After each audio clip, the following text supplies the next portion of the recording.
Buenas tardes, queridos amigos.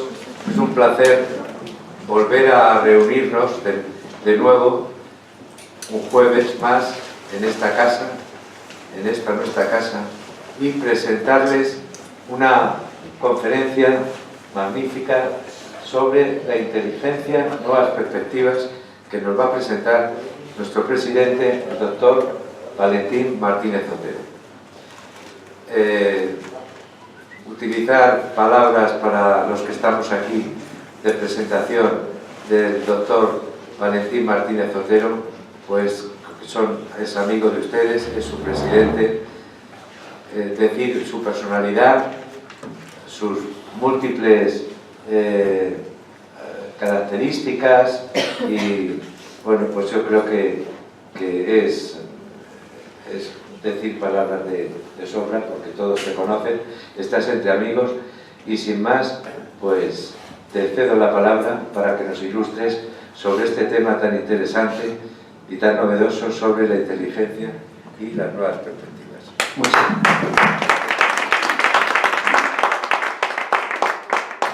Muchas gracias, Antonio Sáez Crespo, doctor Sáez Crespo, que codirige conmigo estos encuentros de educación y salud. Precisamente hoy habíamos quedado aproximadamente una hora antes, 40 minutos, para abordar la ubicación de esos encuentros, porque los vamos situando indistintamente según el día que salga, pero hemos decidido que hasta donde sea posible los fijaremos los segundos jueves de cada mes. El mes que viene no se podrá, porque ya la programación estaba realizada de ese jueves, pero vamos a contar también con el doctor Fuentes para que nos dé una conferencia previo acuerdo del día, que a lo mejor es un martes. Como quiera que sea, muchas gracias, Antonio, por tus palabras. Ya sabes que estamos encantados realmente de esta cita mensual, de este diálogo pedagógico y en torno a los temas de la salud de tanta actualidad. Y bueno, pues gracias también contigo a todos los miembros de la Asociación Española e Iberoamericana de Medicina y Salud Escolar y Universitaria, asociación que presides, y aquí hay varios miembros destacados, todos ellos han intervenido.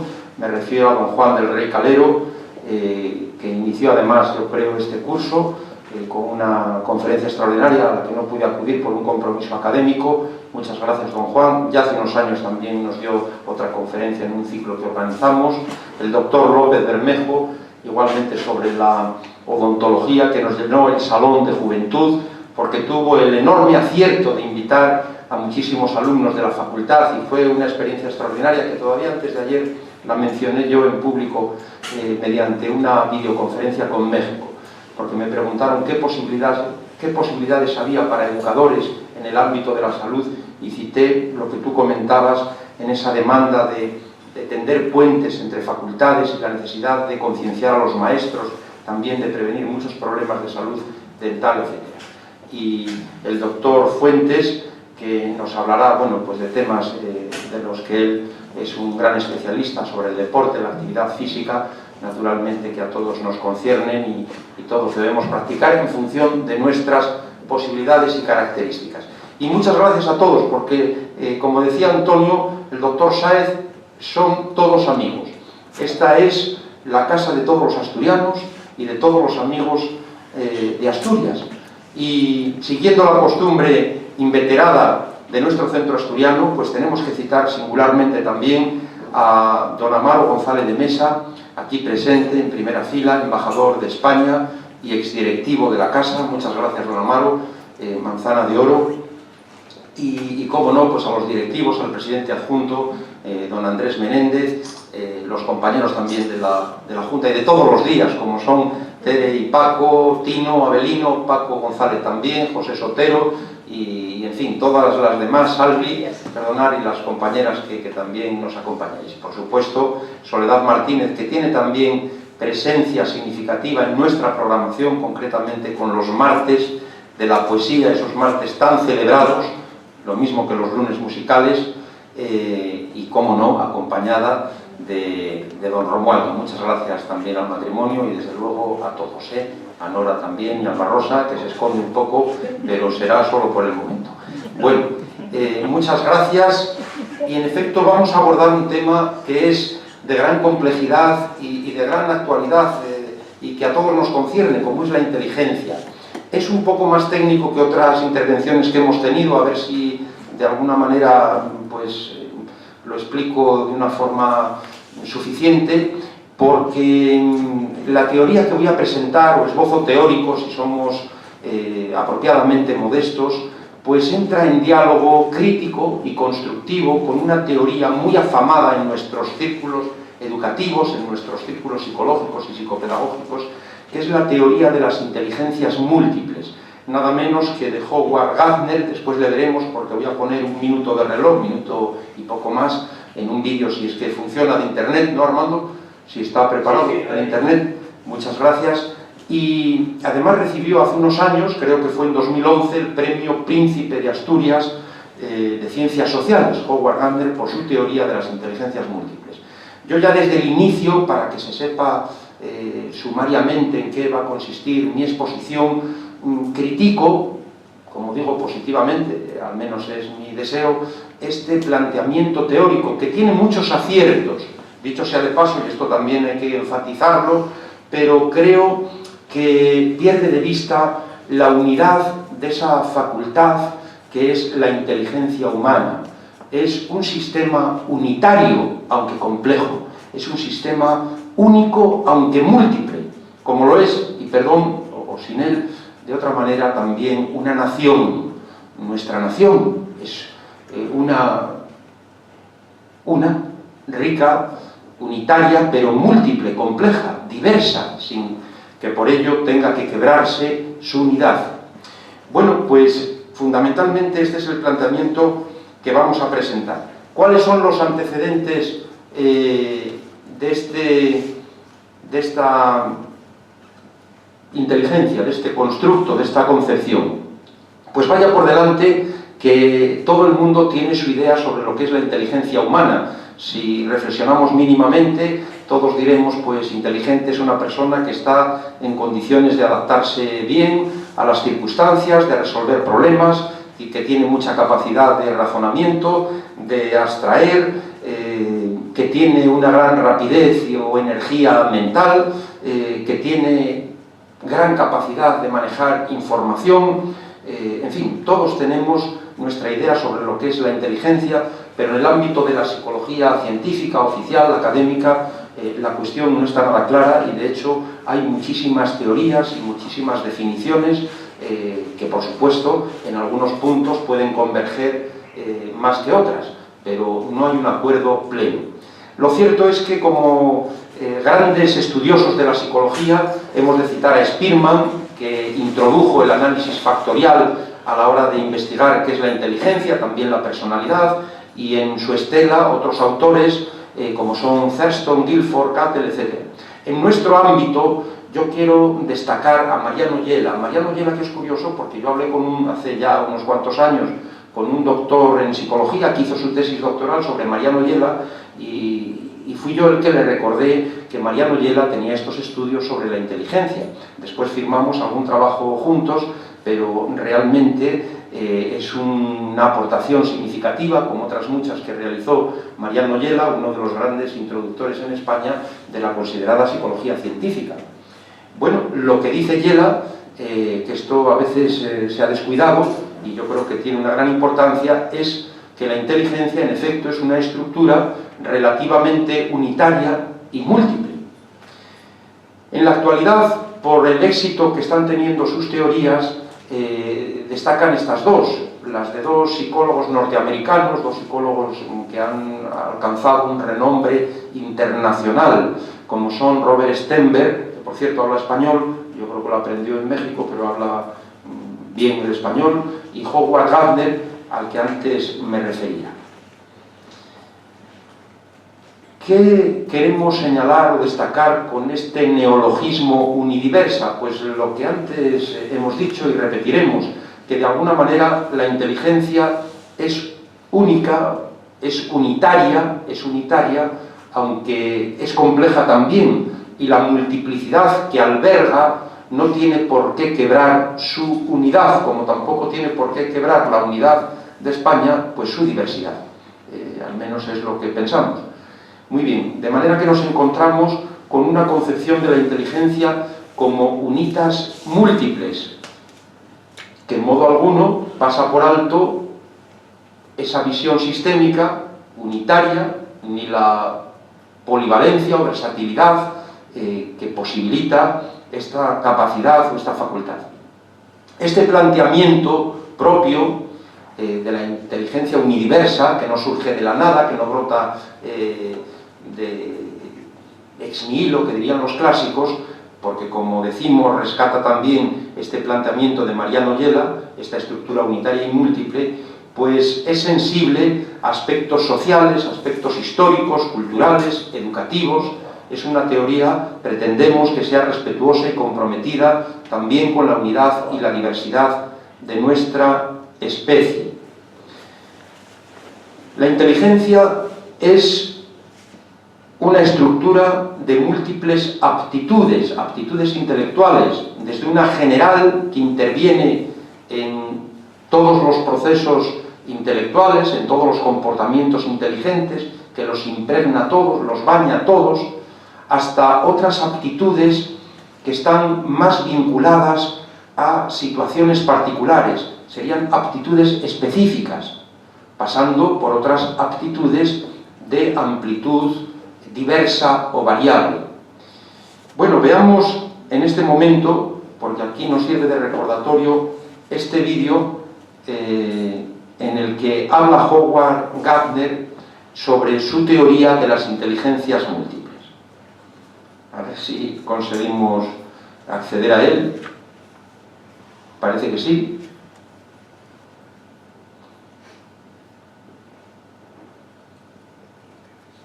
Siempre que vayamos al minuto 7.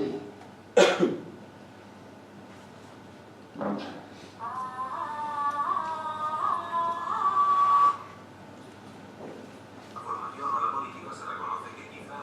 No nos pone aquí el minuto, Armando. Porque yo en el...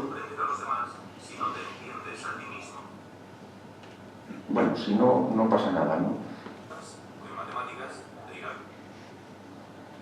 Bueno, se puede localizar por internet, es que aquí no permite, sí, en el ensayo que yo realicé en mi ordenador, pues abajo donde pone redes figura el minuto exactamente por el que vamos a la hora de reproducirlo, pero en suma se puede ver por internet. Este es Howard Gardner y es fácilmente localizable a través de internet. El vídeo se llama de las inteligencias múltiples a la educación personalizada. ¿Qué es lo que decía aquí Howard Gardner? Pues fundamentalmente que el cerebro humano podría ser entendido como un conjunto de distintos ordenadores, así dice textualmente.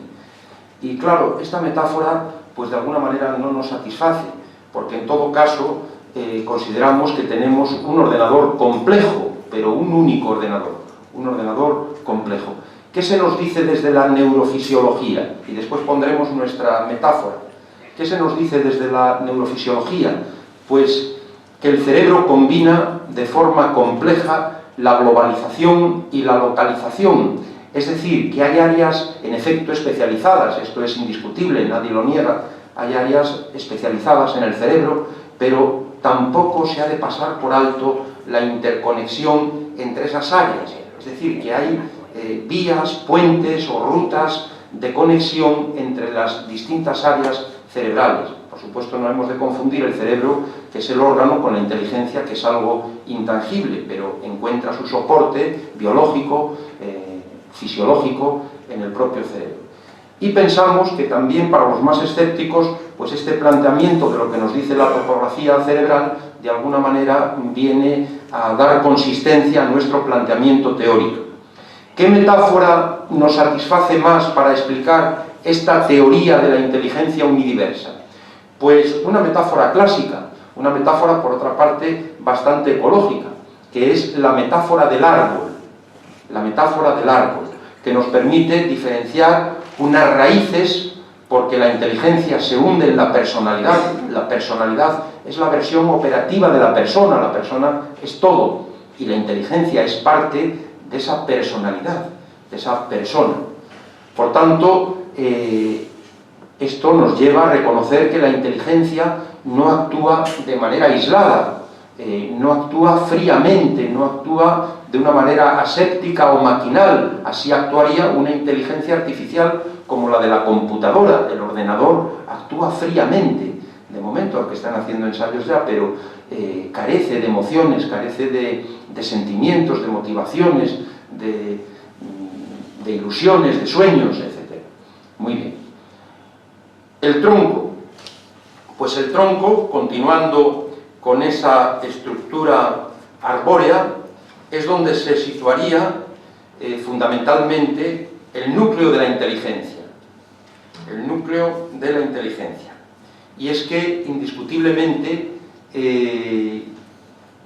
hay una suerte de inteligencia general, vamos a decir, que está involucrada en toda conducta inteligente, en todo comportamiento que consideramos realmente digno de tal nombre. Por ello es que participa de los procesos de planificación, también de la resolución de los problemas, de la abstracción, del aprendizaje en general, etc. Y manifiesta este tronco una unidad de acción de una estructura compleja en la que posteriormente en las ramas, como ahora veremos, podemos identificar distintas aptitudes intelectuales, pero no inteligencias propiamente dichas, como se sostiene ahora por estos teóricos de las inteligencias múltiples, especialmente Gandhi.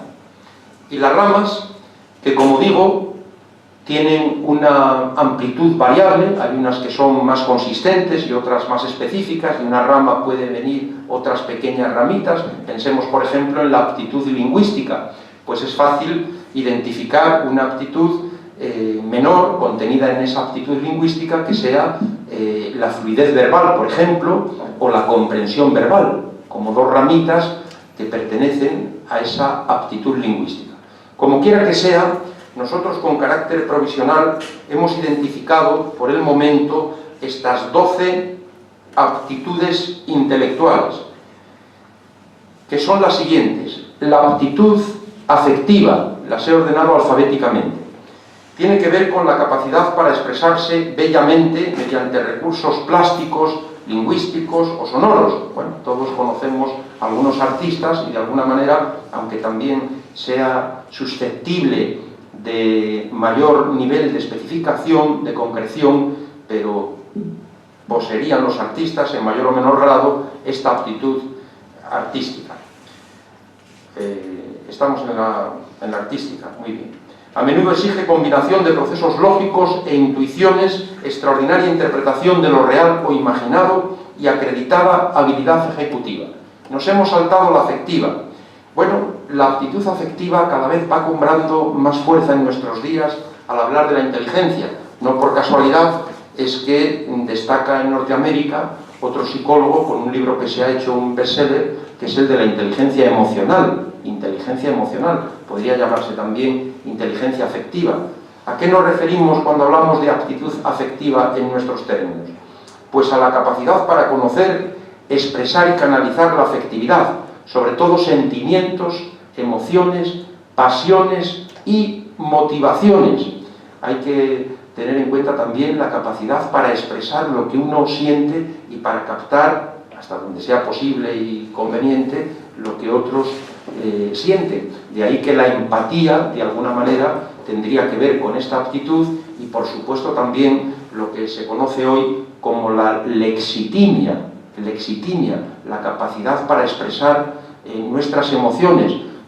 Por cierto, cada vez más se va extendiendo lo contrario, es decir, los sujetos alexitímicos, que tienen más dificultad para expresar sus estados de ánimo, un fenómeno que afecta más en nuestras sociedades a los varones que a las mujeres, la alexitimia. Bueno, pues la aptitud afectiva, de alguna manera, también está llamada a considerarse en nuestro planteamiento. Aptitud corporal.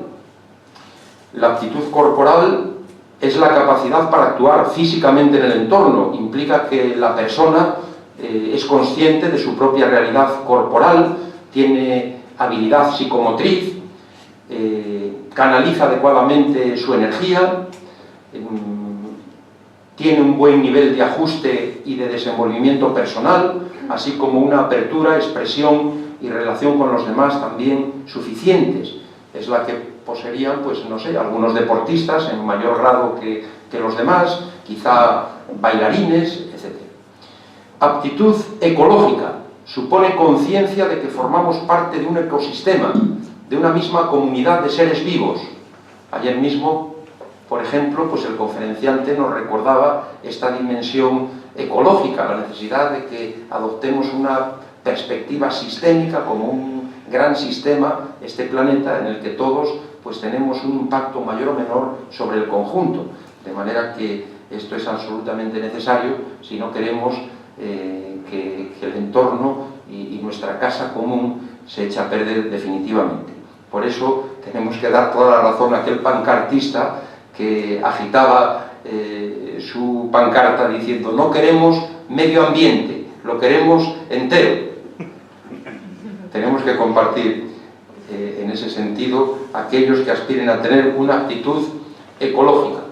Aptitud espacial es la capacidad para comprender y manejar las relaciones de los objetos en el espacio. Permite imaginar y concebir objetos en 2 o 3 dimensiones. Las personas con elevada aptitud espacial se orientan fácilmente en el espacio. Todos sabemos que hay personas que se orientan mejor y otras peor. Quizá los taxistas, en fin, exploradores, etcétera, pues tienen más capacidad. Naturalmente, estas aptitudes, como la inteligencia en su conjunto, son susceptibles de enriquecerse o de empobrecerse, lo que no impide encontrar que haya un componente genético, una cierta predisposición en algunos sujetos. Esto es indiscutible, pero la educación siempre apuesta por ese cultivo, por ese despliegue, por ese en fin, potencial de las personas que todos estamos llamados a desarrollar, por lo menos de modo suficiente. La aptitud espiritual, de nuevo con esta ordenación alfabética. Capacidad para desarrollarse interiormente y abrirse a la trascendencia, una aptitud que permite una mayor conciencia de uno mismo, de los demás y del mundo. Si bien va más allá de lo meramente sensible, permite vibrar con la realidad toda y puede concretarse en una religión o no. Aptitud ética, moral, aunque hay quienes establecen una distinción, pero como quiera que sea, hablamos aquí de una verdadera aptitud, no solo actitud ética o moral, y la persona con esta capacidad se orienta hacia el bien que son palabras mayores, ya lo sabemos, son asuntos muy controvertidos, pero de alguna manera eso no nos impide el que hablemos de una actitud de este tipo y que supone, si la enunciamos con brevedad, compromiso, responsabilidad, justicia, entrega y desarrollo personal y, cómo no, también social. Aptitud lingüística, capacidad para comprender y expresar conceptos y estados anímicos a través de palabras, tanto de forma oral como escrita. Gracias a esta aptitud, las personas organizan su mundo, piensan sobre sí mismas y se comunican. ¿Quién tendría una gran aptitud lingüística hasta el punto de llegar a la genialidad? Pues los grandes escritores, Cervantes, por ejemplo, ya que estamos en este centenario de Cervantes. Aptitud manipulativa, capacidad para utilizar instrumentos, habilidad para realizar actividades manuales, en las que hay que tener destreza y precisión de movimientos. Coloquialmente decimos de algunas personas que son unos manitas y de otros que son unos manazas. Bueno. Aptitud matemática, capacidad para manejar y utilizar con rapidez y precisión números y relaciones matemáticas. Implica habilidad lógico-matemática que permite hacer cálculos mentales y resolver problemas. Con frecuencia supone formulación y verificación de hipótesis. Aptitud matemática que en mayor o menor cuantía también tenemos que desplegar en nuestra vida cotidiana cuando tenemos que realizar algún pequeño cálculo de compras o lo que fuere. Y se da a veces un hecho muy curioso. Estoy pensando, por ejemplo, en lo que me comentaban y en cierto modo pude comprobar, no solo en relación a una aptitud matemática, sino más bien lingüística, pero en un reportaje interesantísimo sobre los meninos da rua, los niños de la calle en Brasil. Es curioso que muchos de ellos, los que han tenido la fortuna, que a menudo son pocos, de pasar por la escuela, aunque fracasen en las asignaturas de la institución escolar, sin embargo, muchos de ellos desarrollan habilidades para manejarse con mucha destreza, con mucha aptitud en la calle, y hacen sus pequeños negocios con sus amigos, con sus compañeros, y tienen una cierta aptitud desarrollada, aunque luego si les pones las asignaturas tal como está configurado el currículum, el plan de estudios, pues suspenden. Algo parecido observé yo en el plano lingüístico, donde son capaces de desplegar pues en bastantes destrezas en diferentes idiomas en función de sus intereses de conseguir alguna moneda o algún dinero, ¿no? Aptitud social. Pues es la capacidad que permite interesarse por los demás y trabar relaciones con ellos. Es fundamental para vivir y convivir. Esta habilidad comporta apertura y es incompatible con la intransigencia. En efecto, la persona con esta aptitud está en condiciones de iniciar y mantener interacciones saludables, además en un mundo crecientemente interconectado y en unas sociedades, como decíamos también en una conferencia el pasado mes, pues crecientemente intercultural. Y por último, hemos señalado la aptitud temporal. Es la capacidad para orientarse en el tiempo e integrar el fluir de las vivencias. Es percepción del tiempo interno, subjetivo. Supone conciencia y manejo de la temporalidad según se advierte en nuestros proyectos, en la estructuración y posicionamiento ante los sucesos, en la organización y realización de la propia narrativa existencial. Es igualmente ajuste de la acción personal al tiempo físico-matemático, técnico-racional, al tiempo convencional, al tiempo público, al tiempo que se exterioriza, que queda medido por los relojes y por los calendarios, pero, como decimos, no hay que pasar por alto esa dimensión vivencial del tiempo, que se complementa con la exteriorizada. Nos referimos a la dimensión del tiempo medido. Bueno, una rápida revisión a la literatura científica sobre la inteligencia nos permitiría comprobar que muchas de estas aptitudes, a veces con la denominación de inteligencias propiamente dichas, se hallan en muchas teorías. Por ejemplo, en esta de Howard Gardner y en otras muchas ya de las teorías clásicas. Sin embargo, algunas de estas aptitudes no figuran, lo cual, en mi opinión, es algo verdaderamente sorprendente. Vamos a poner un ejemplo. Howard Gardner, en sus 7 o 9 inteligencias, porque la ha revisado y ha ampliado, incluye una inteligencia espacial. Sin embargo, nos preguntamos, ¿por qué no habla Howard Gardner de una inteligencia temporal? Esto es algo realmente sorprendente, ¿no? Porque somos seres de tiempo. Hay quien puede estar ahora mismo inquieto, deseando que concluya la conferencia, otros pueden estar pensando en muchas obligaciones, responsabilidades, el tiempo que le resta para llegar a casa.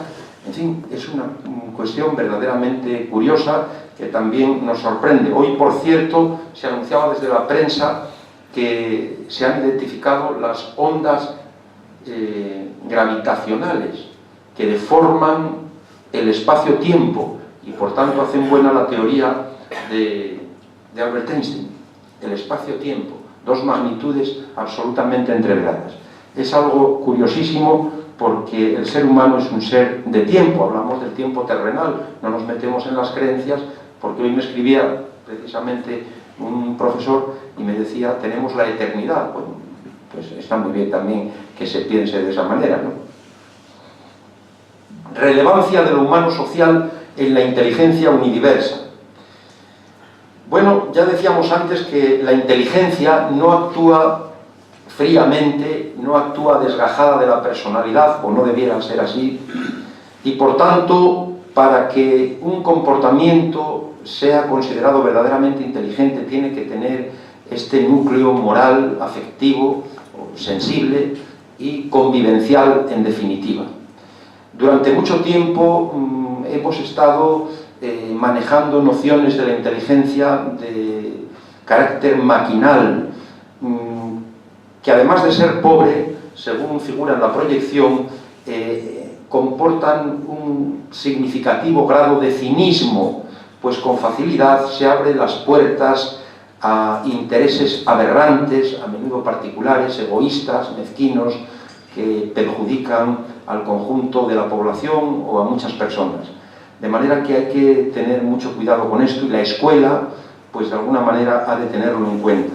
No por casualidad, y esto es de gran actualidad también, ahora se está juzgando al Instituto NOS por corrupción, sin que pretendamos en modo alguno hacer un juicio paralelo. Hay que recordar que ese instituto lleva por nombre lo que los griegos denominaban nous, que era la inteligencia, la mente, una parte noble del alma. Pero ahí ya vemos, en la denominación puesta a ese instituto, a esa institución puesta al servicio del lucro personal, del engaño, como una organización perversa, pues vemos la degradación del lenguaje y, cómo no, también de lo que entendemos a menudo por lo que es la inteligencia. Nous significa inteligencia. ¿De qué inteligencia estamos hablando? Aunque se posean aptitudes cognitivas destacadas, que esto nadie lo discute, si la actuación intelectual no se pone al servicio del progreso, del desarrollo humano, no debería calificarse de verdadera inteligencia. Puede que se trate de personas listas, astutas, pícaros, pero no verdaderamente inteligentes, con arreglo al criterio que estamos defendiendo y manejando. No es una verdadera inteligencia. En su íntima configuración, la inteligencia es siempre social, es siempre convivencial, se pone al servicio del bien. No se trata solo de que la relación interpersonal y el ambiente social posibiliten ese desarrollo de la inteligencia, que en efecto así sucede, sino de que la inteligencia tiene que estar al servicio del encuentro interhumano y de la sociedad, cualquiera que sea, según decimos ahí, la actitud en la que nos hallemos. Bueno, y pasamos ahora, en esta preocupación, en este compromiso que tenemos con la educación, a revisar algunas de las implicaciones pedagógicas, escolares y sociales. La pedagogía, hay que insistir en ello, no es solo escolar. Antiguamente, y además es algo lógico, que se deriva de la propia palabra, pedagogía es la conducción del niño, circunscribía a la escuela y a la familia, pero realmente la pedagogía, el otro día teníamos aquí a un catedrático de pedagogía social, en gran medida se extiende a todo el discurrir de la vida. Hay toda una gerontopedagogía, hay toda una pedagogía de los mayores, una pedagogía social, en definitiva, ¿no? Extramuros, vamos a decir. Bueno, pues la necesidad de tener en cuenta la circunstancia del sujeto a la hora de estudiar y cultivar la inteligencia, los distintos condicionamientos que tiene, económicos, de salud, sociales, climáticos incluso, de todo tipo, familiares, por supuesto. Todo esto tiene que tenerse en cuenta porque el funcionamiento intelectual se ve condicionado por estos aspectos, no determinado, pero sí hay condicionamientos poderosos. La relevancia de promover el desarrollo global de la inteligencia, pues sí, las diversas aptitudes están vinculadas entre sí, son interdependientes, tienen una relativa autonomía, una relativa independencia, pero eso no niega su interdependencia tampoco, y por tanto hay que promover el desarrollo de la inteligencia en su conjunto. Y en tercer lugar, al menos esta implicación pedagógica, yo creo que se derivaría de mi planteamiento, es la urgencia de abrir caminos para la intervención educativa, escolar y social en cada aptitud a través de unos métodos lo más contextualizados y lo más específicos que se puedan también para promover el desarrollo de esas aptitudes. Con esta inteligencia unidiversa que presentamos, que también podría denominarse inteligencia compleja, pero no se pierde la singularidad, el singular de inteligencia, no hablamos en plural, o inteligencia múltiple, también podría ser, pues se reconoce la unidad y la complejidad de la inteligencia. Se identifican provisionalmente 12 aptitudes intelectuales, no descartamos que haya más, Se enfatiza la naturaleza convivencial de la inteligencia social. Se subraya que que la inteligencia forma parte de la personalidad. La personalidad, lo dijimos antes, es la versión operativa con la que se trabaja en psicología de la persona, de ahí viene el término personalidad. Se hace hincapié en el dinamismo intelectual, es decir, que la inteligencia no es estática, no es fija, no es inmodificable, se puede mejorar y se puede también empobrecer. Naturalmente hay una inteligencia más dependiente de aspectos biológicos, que suele tener su techo en torno a la adolescencia, a los 18 años, pongamos por caso, y luego una inteligencia más de índole cultural, que también está llamada a enriquecerse a lo largo de toda la vida, a través de lecturas, a través de diálogos, de conversaciones, de asistencia a conferencias, en fin, de todo aquello que está llamado a enriquecernos desde un punto de vista intelectual. Destaca la necesidad de fortalecer las raíces, el tronco y las diferentes aptitudes según las peculiaridades de cada alumno o de cada persona, y también se impulsa la personalización educativa en el terreno de la inteligencia. Y yo quisiera concluir aquí con una paráfrasis, con una adaptación de lo que decía este dramaturgo francés, Jean-Baptiste Poquelin, más conocido como Molière. Así va el mundo. Muchas personas son tenidas por inteligentes no por su verdadera inteligencia, sino por el concepto que forma de ellas la necedad de los demás. Muchas gracias a todos.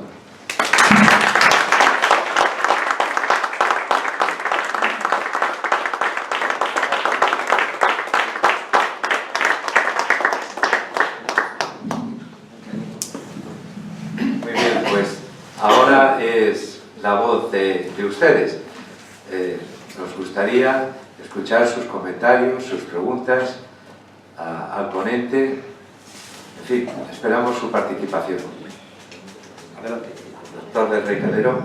Bueno, ante todo, mi más calurosa felicitación porque ha sido una exposición en un tema muy complejo, pues con una clarividencia y una pedagogía realmente que nos ha entusiasmado a todos. Es pluribus unum, decían los latinos.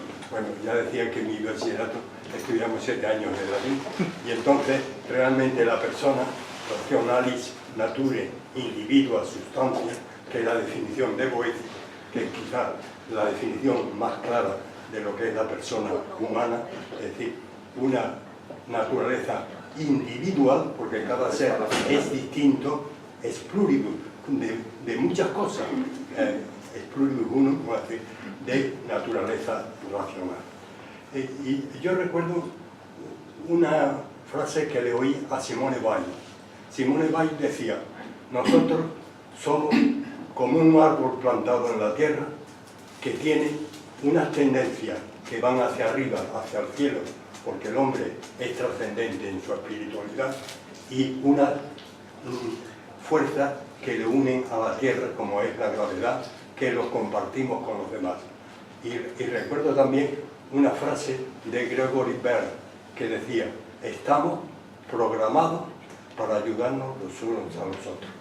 Y realmente, fíjense ustedes, yo recuerdo que cuando estuve en Atlanta, en la Universidad de Emory, entonces hicieron, allí Emory lo paga la Coca-Cola, ya comprenderán ustedes que tiene dinero para eso más, que cuando una persona realmente hacía el bien hacia los demás, se sentía aumentado pues prácticamente el sistema límbico, que antes hablaba de la inteligencia, la amígdala, que es otra de las que funciona con la afectividad, y realmente la gente se encuentra mucho mejor.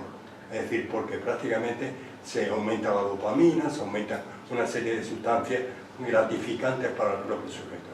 Estamos pues programados para ayudarnos los unos a los otros, y creo que eso es muy bonito, y las personas inteligentes son los que saben ocupar su tiempo ayudando a los demás. Pues muchas gracias. Muchas gracias, doctor Juan Rey Calé. Muchas gracias. Doctor López Bermejo. Yo también quiero unirme a la felicitación porque ha sido una magnífica exposición. Yo me he quedado alelao. Alelao porque nunca se me había parado a pensar sobre la inteligencia. Para mí siempre la inteligencia era la capacidad de adaptarse a circunstancias, al entorno, al medio, pero hay muchas más cosas, ¿no? Que me ha hecho reflexionar, y que yo tengo una pequeña pregunta, a lo mejor es una barbaridad, como muchas de las que yo suelo hacer, pero sí que no me quiero quedar con ella en el tintero. ¿Se aumenta la inteligencia mediante el aprendizaje? ¿Hay alguna ciencia capaz de aumentar esa inteligencia en las personas? ¿O son unas motivaciones internas que le llevan a las personas a ser más inteligentes porque quieren alcanzar ciertos objetivos en la vida? Yo no sé si me expreso bien y me encantaría que me puede contestar. Pues muchas gracias, doctor López Bermejo. Existe un potencial intelectual, naturalmente, pero a menudo no llegamos a alcanzar ese techo, a descubrir todo el potencial con el que nacemos. Algunos niños ni siquiera la propia vida pueden mantener por falta de alimentos, por inanición, de manera que aquí lo verdaderamente importante es que la educación esté en condiciones de promover ese desarrollo para que la persona alcance ese potencial y compense las limitaciones que eventualmente tenga.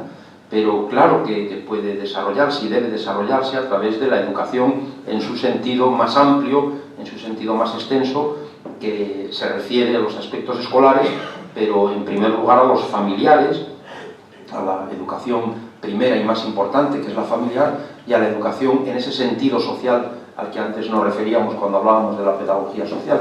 De manera que sí. De hecho, se da un fenómeno curioso en nuestras sociedades, o por lo menos en las sociedades supuestamente desarrolladas, y es que periódicamente se hacen estudios a través de instrumentos psicométricos, de test psicológicos que miden la inteligencia, y va aumentando psicométricamente la inteligencia. Pero podemos decir lo mismo, y esta es una duda que nos surge, de la inteligencia tal como la hemos planteado aquí, es decir, que hay un entrenamiento, las nuevas generaciones pues están más entrenadas porque quizá están también más familiarizados con determinados test que se les ponen en la escuela, etcétera, y hay un despliegue en ese sentido. Pero la inteligencia ecológica, la inteligencia, vamos a decir, humano-social, convivencial, tal como aquí la hemos presentado muy sucintamente, probablemente no podamos decir lo mismo. Esta es una asignatura pendiente que reclama la atención a otros aspectos inherentes a esos procesos cognitivos del ser humano que no pueden ser ajenos a la moralidad y a la sensibilidad social. De manera que sí, se puede desarrollar, y desde luego desde la perspectiva psicométrica, de hecho, algunas sociedades, algunos países van avanzando, pero parece que no podemos decir lo mismo desde el punto de vista convivencial.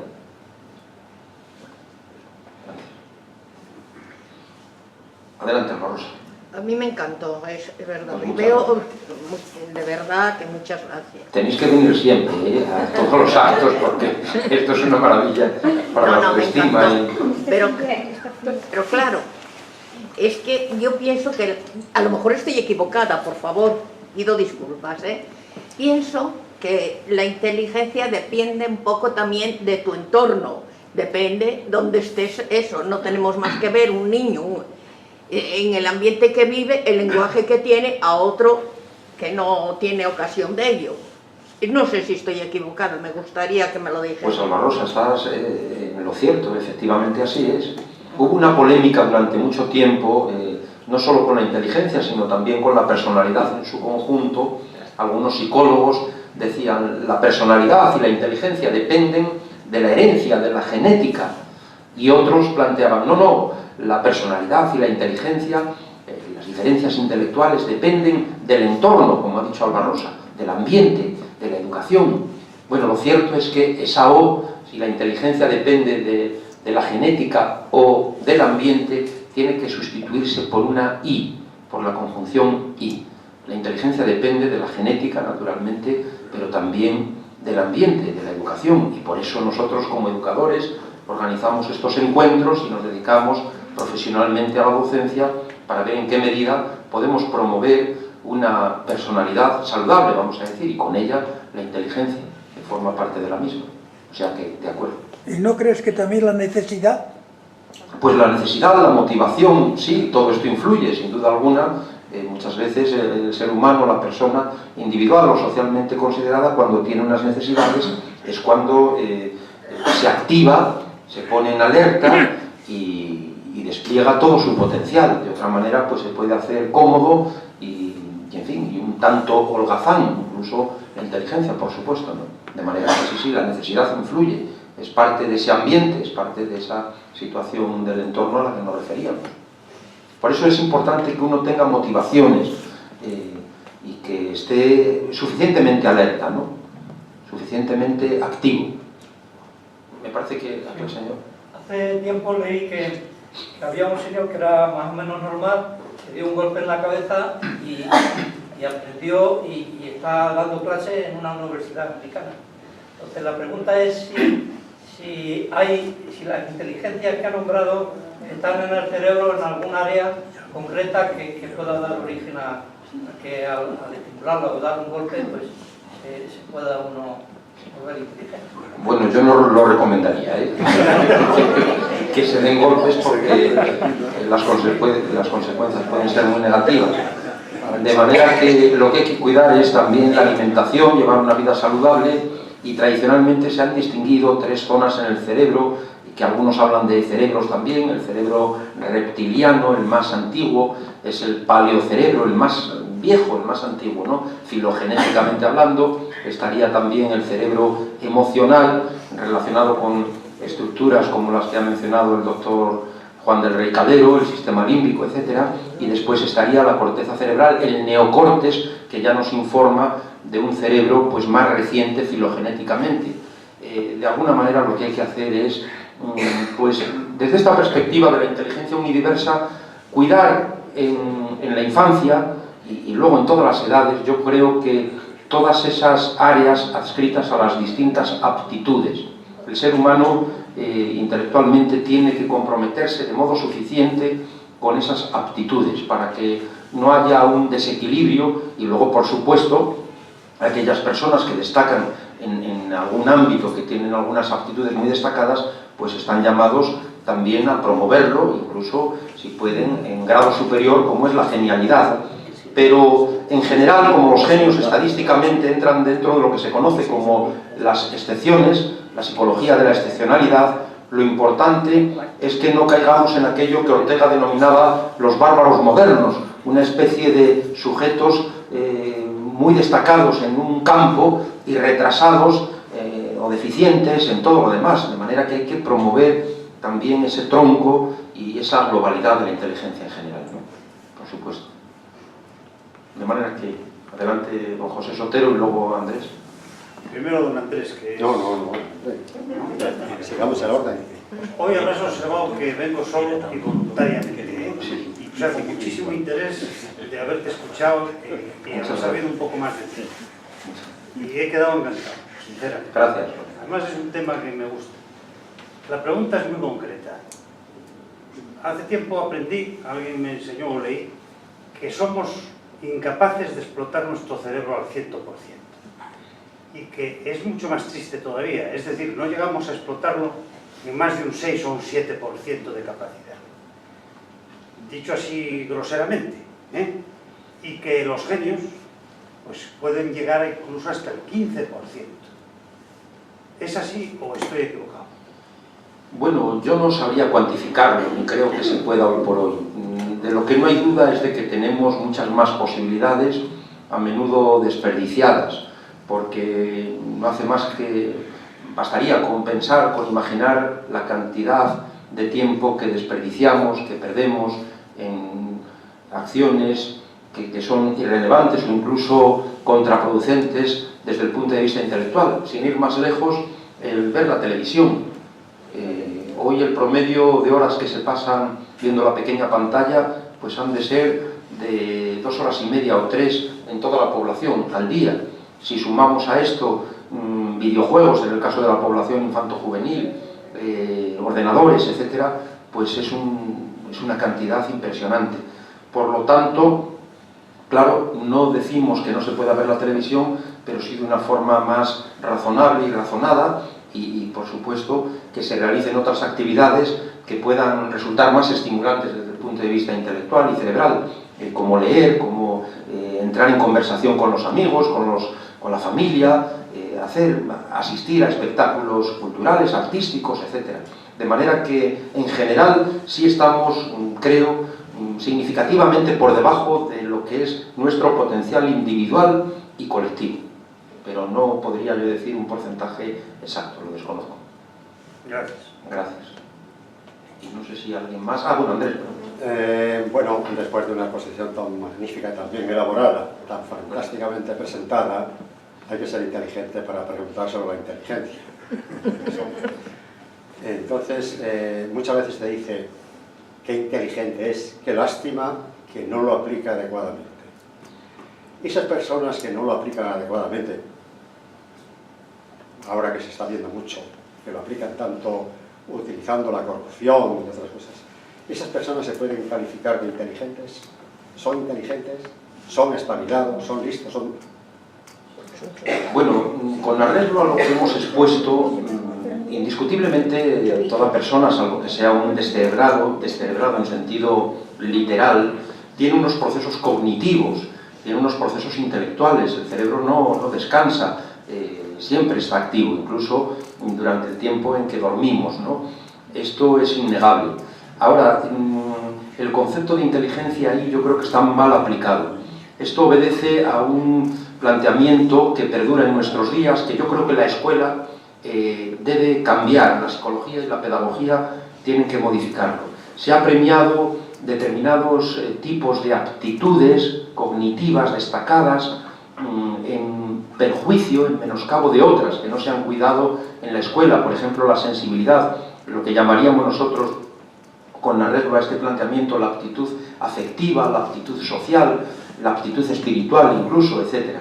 Y por tanto, el núcleo de estas personas que comentas, Andrés, desde mi punto de vista, tienen una deficiencia significativa. Yo a veces utilizo una expresión que en algunos ámbitos ha chocado y creo que son retrasados sobrevalorados, porque tienen un retraso moral, y por tanto hay una deficiencia. Yo no los llamaría inteligentes, tienen aptitudes cognitivas destacadas. Por supuesto, esto no tiene nada que ver con personas que tienen una discapacidad intelectual, naturalmente, que merecen toda nuestra atención, nuestra consideración, toda nuestra sensibilidad, y a ello hay toda una educación especial para estas personas. No, es distinto, de manera que en la medida en que hay esa deficiencia, esa debilidad significativa de naturaleza moral, yo no creo que se pueda hablar de una inteligencia en un sentido auténtico como el que aquí hemos manejado. Aptitudes, sin duda alguna, tiene uno que tener una capacidad de cálculo para ver cómo se enriquece a costa de los demás. Hoy mismo, en televisión, hablando de este juicio que está de actualidad, pues de alguna manera mencionaba a una persona cómo tenían que procurarse recibos o facturas o invenciones para justificar lo injustificable, el dinero, ¿no? Esto, claro, se explica por esos procesos cognitivos más o menos desarrollados, pero en la medida en que uno es incapaz de empatizar suficientemente, de tener un planteamiento moral, hay una insuficiencia intelectual también, y personal, por supuesto, desde mi punto de vista, Esto es muy controvertido. Yo Adelante. me quedo con una pequeña duda. ¿Qué diferencia puede existir entre ser listo o ser inteligente? Porque hay personas que son muy listas,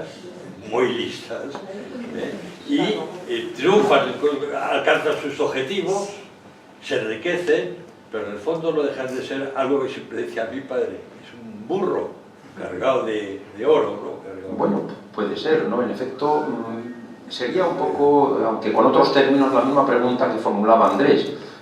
Julián Marías, yo recuerdo que empezaba un artículo suyo una vez que decía sin verdadera moralidad se puede ser listo, astuto, pero no verdaderamente inteligente. Porque la inteligencia auténtica, decía Marías, y yo coincido con él, hunde sus raíces en la moralidad. De manera que yo creo que hablaríamos de una persona lista cuando no absolutamente un depravado, digo, en los casos perversos que a veces nos encontramos por ahí, corrupto, pero no verdaderamente inteligente, ¿no? Si no hay ese núcleo humano social en el sentido que hemos expuesto, descrito en esta charla, no creo que se pudiera hablar de verdadera inteligencia. Soledad. Pues mi felicitación por esta magnífica conferencia que hemos escuchado, en la que pienso yo que también ha contribuido a elevar esa inteligencia de casi todos los que estamos aquí. Y me ha llamado la atención, que nunca había reparado en ello, ese concepto de que cerebro e inteligencia no son lo mismo, pero que el cerebro es el soporte de la inteligencia. Me ha gustado mucho y repito, nunca había reparado en ello.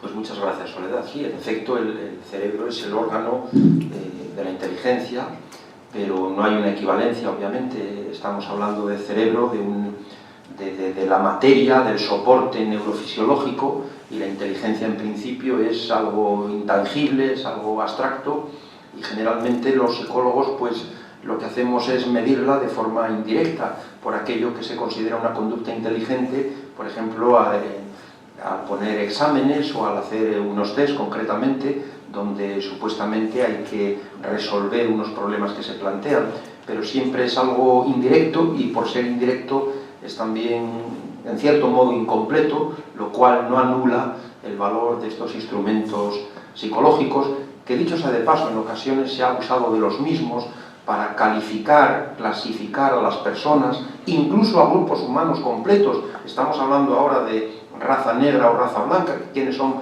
más inteligentes, menos inteligentes. Nunca debe hacerse un test para calificar y estigmatizar a las personas, sino para ayudarle de la mejor forma posible, para contribuir al despliegue de su potencial y a compensar las limitaciones que pudiera tener. Pero en efecto, el cerebro es el órgano que sirve de soporte a la inteligencia humana, en este caso. Bueno, pues si no hay más preguntas o comentarios, de nuevo mi agradecimiento a todos por su presencia, por vuestra presencia, y hasta la próxima, que será en pocos días. Muchas gracias a todos. Muchas